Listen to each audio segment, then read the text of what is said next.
Délibération suivante 94, donc il s'agit d'une autorisation de lancement d'un marché d'entretien des espaces verts pour notre commune et je laisse tout de suite la parole à Jacques Garot. Oui, vous le savez, hein, nous entretenons nos espaces verts communaux, mais aussi des espaces verts pour le compte de la métropole qui nous finance, hein, par le biais de deux façons. Soit nous avons une régie aujourd'hui avec 4 jardiniers municipaux, soit nous avons des marchés. Et là, il s'agit dans cette délibération de revoir justement notre marché, puisqu'il va arriver à échéance au 1er avril prochain. Donc, il est temps de préparer la nouvelle procédure pour passer de nouveaux marchés. Nos besoins portent essentiellement sur des prestations de tonte, de désherbage, de débroussaillage, de fauchage, de ramassage et de taille de haies et arbustes. Aujourd'hui, on a un marché, un accord cadre à bon de commande qui est divisé en 2 lots. Un lot est réservé à des entreprises et structures d'insertion. Actuellement, c'est la Saprena qui est située sur Boueil. Et le second est ouvert à tout prestataire d'entretien des espaces verts. Ça peut être une entreprise d'insertion, mais ça peut être aussi une entreprise classique. Nous vous proposons dans cette délibération, pour lancer cette nouvelle consultation, de modifier un petit peu le périmètre des lots actuels avec des secteurs que nous souhaitons reprendre en régie. Pourquoi on veut les reprendre? Pour avoir plus de souplesse, une meilleure réactivité. Nous avons 3 squares, trois squares, oui, le square du Saule, le square de l'Orée-du-Bois et ses abords, et le square des Jardins des Sages. Et dans ces squares, notamment les enfants vont jouer, et lorsque on n'a pas la bonne réactivité de l'entreprise prestataire, l'herbe pousse et du coup, ça pose problème. Même chose sur la piste d'athlétisme Patrice Perret, sur les abords. Nous avons des remontrances de la part du club et du lycée qui nous signalent qu'il va y avoir une manifestation, etc.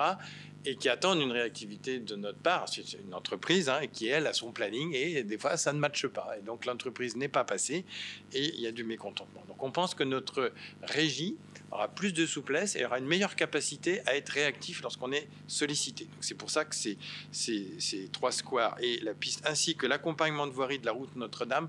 Pourquoi cette partie-là? Parce qu'on en assure déjà une partie. Donc, on traiterait l'ensemble pour une question d'homogénéité. Donc, ces 5 éléments seraient confiés à notre régie et donc resteraient auprès de 2 lots. Nous restons organisés en 2 lots. Le reste, donc un lot, dit lot 1, réservé aux entreprises d'insertion, avec un minimum annuel de 25 000 € hors taxes et un maximum annuel de 35 000 € hors taxes. Donc sur une durée de 2 ans, vous allez voir que c'est 1 an reconductible une fois, donc 2 ans, ça fait un montant maximum. C'est apprécié sur la durée du marché, c'est 70 000 € maximum. Ça représenterait pour cette entreprise réservée à l'insertion pratiquement tous les espaces verts communs de la ZAC des Ormeaux, à part les jardins de Gaïa. Il faut savoir que sur la ZAC des Ormeaux, il y a 30% de la ZAC qui est composée d'espaces verts. C'est assez exemplaire même d'avoir une ZAC comme ça où il y a 30% constitués d'espaces verts. Mais il faut les entretenir et ce sont des espaces publics accessibles à tous les Bosniens, pas seulement aux habitants des Ormeaux. Donc vous avez la liste ici. Et puis il y a, ça s'ajouterait à la ZAC des Ormeaux ce qu'on appelle le terrain municipal chemin de la Purgerie qui sert parfois, vous savez, de parking lorsqu'il y a la grande manifestation du TGE. Il appartient à la mairie.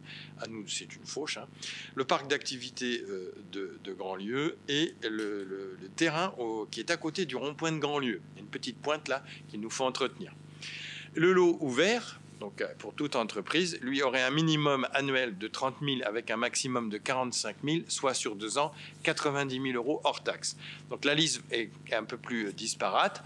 Accompagnement de voirie sur l'avenue Victor Schocher, les jardins de Gaïa, une pointe à côté de l'allée Daniel Brottier, les Landes Bigot, carrefour de l'Épine Verte, parking des abords de la gare et de ses abords, abord du bassin d'orage des rives de Grandlieu, pointe de la ZAC de la Forêt et le secteur Jacques Demy et Auguste Renoir qui sont aussi dans la ZAC des Ormeaux, mais on trouvait que la prestation qui était assurée précédemment n'était pas, on ne jugeait pas assez réactive et qualitative à notre goût, donc on préfère la changer de lot.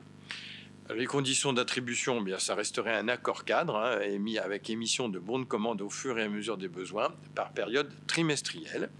Accord cadre mono-attributaire conclu pour une période d'1 an et renouvelable une fois sans que sa durée ne puisse excéder 2 ans.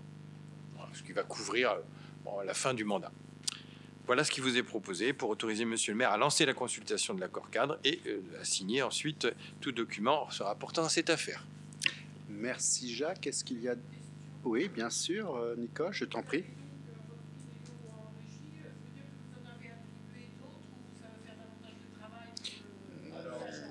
On en a effectivement évoqué ça et en bureau municipal et en commission.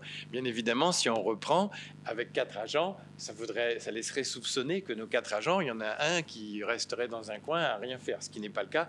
Ils sont aujourd'hui, effectivement, c'est un service qui à plein pot, donc ça ne peut se faire, cette reprise, qu'avec la création qu'on envisage en 2025 d'un 5e poste d'agent. C'est pas pour tout de suite, ce serait qu'à partir du 1er mai, je crois.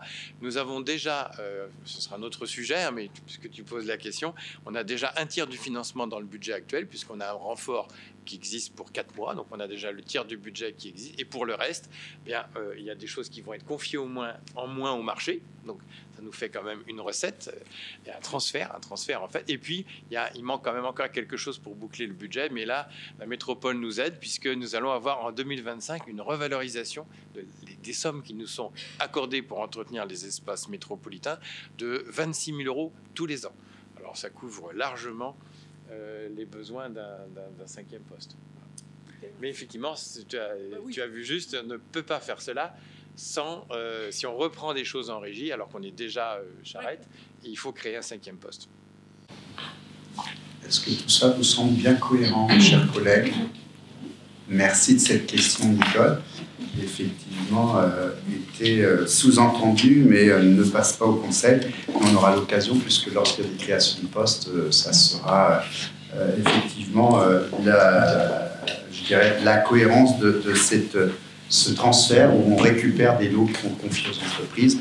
Donc on renforce notre régie, qui est déjà en partie renforcée ponctuellement. Ça va permettre d'asseoir, parce que quand on regarde les ratios d'agents par surface, on peut dire qu'on est une commune où le ratio est quand même assez insuffisant. Et d'ailleurs, pour ça qu'on a régulièrement des renforts, qu'on a du mal, hein, parce que trouver pendant 4 mois un agent, c'est compliqué. Donc, je pense que là, on va retrouver un bon équilibre. C'est l'occasion, on renouvelle le marché, c'est l'occasion de bien caler le curseur entre la régie et ce que nous externalisons au niveau des entreprises. Merci Jacques pour ces explications. S'il n'y en a pas d'autres, je vous propose de mettre ça aux voix. Qui vote contre? Qui s'abstient? Adopté à l'unanimité. Je vous remercie.